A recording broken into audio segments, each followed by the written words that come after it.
પોલીસને કહેવા આવ્યો છું, તમારું કામ છે લોકોના જાનમાલની રક્ષા કરવાનું, લોકોને રક્ષણ આપવાનું.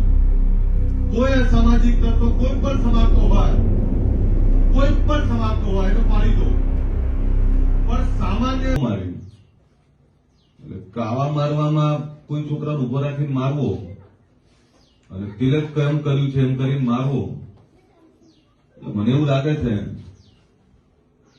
કે આ લોકો બેફામ બન્યા છે. અહીંયા હમણાં જ સાધુ સમાજના પરિવાર સાથે પણ એ લોકોએ કરેલું મને ખબર છે. પણ નાના સમાજો હોય તો નાના સમાજો બિયાય. તમે જથ્થાવાળા સમાજ છો, મોટો સમાજ છે, તેમ છતાં તમને ડર લાગે તો તમને ઘણી વાર એવું થાય કે એમણે કેમ પાછા પડ્યા. તો એક ઘર હોય, નાના સમાજો તો બિચારા શું કરે? રાત વરે કામે જવાનું હોય, ફેક્ટરીઓ છે, રાત્રે અંધારા આવતા હોય અને ક્યાંક કઈ અજુગતું બની જાય તો દરેકને ડર લાગે. મારું અહીંયા કારણ એ છે કે છેલ્લા 6 મહિનાથી હું જોઉં છું તો કે બેફામ બન્યા છે અને બેફામ બની લગ્નના વરઘોડા નહીં કાઢવા દેવાના, વાસમાં આવીને ગાળો દેવાની. આ દીકરી કહ્યું કે અમારી હાજરીમાં બેફામ ગાળો બોલે અને પછી એવું કે અમે તમને ક્યાં બોલીએ છીએ? તો કોઈ લેડીઝની સ્ત્રીની હાજરીમાં ગાળો બોલતા શરમ નહીં આવતી? બીજું, અંદર અંદર વાતો ના કરતા.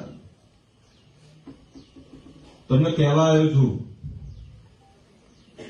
કે ગુજરાતમાં કોઈ એવો ચમરબંધી નથી, કોઈ એવો દાદા નથી કે ગરીબ સામાન્ય લોકોને ડરાઈ શકે.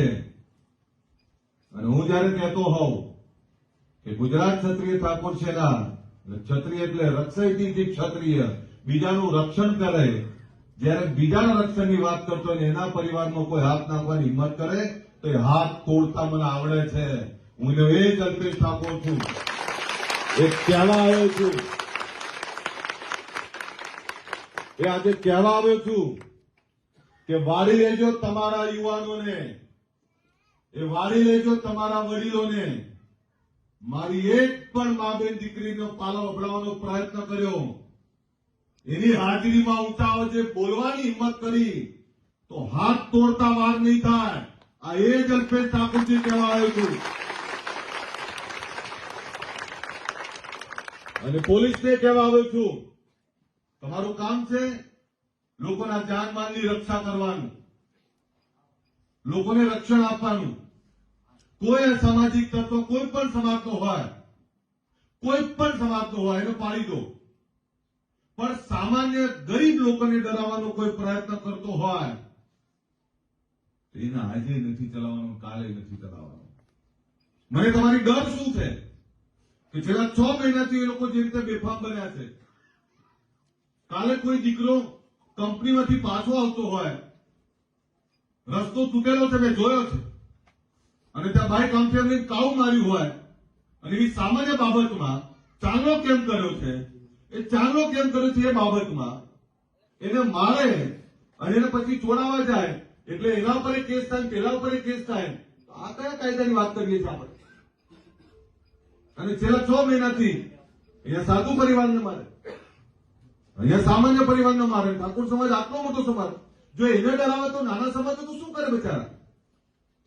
એટલે પોલીસને કહું છું, તમારી જવાબદારી છે. જે કઈ અસામાજિક તત્વો છે તળિયા તોડી નાખો. શેના માટે બેઠા છો? અને તમને કહેવા આવ્યો છું, રાતના 2 વાગે પણ જો તમને કોઈ હેરાન કરવાનો પ્રયત્ન કરે, મને આવતા અડધો કલાક થશે અમદાવાદથી, હું અડધી રાતે પણ આવીશ. આ કહેવા આવ્યો છું તમને. અને આયોજન કરો 10-15 દિવસમાં ગામના ચોકમાં ગરબાનું આયોજન કરો. હું કોઈ દિવસ ગરબા ગાવા નહીં નીકળ્યો, પણ આ ગામના ચોકમાં માના ગરબા કરો, હું ગરબા ગાવા ઈચ્છતા.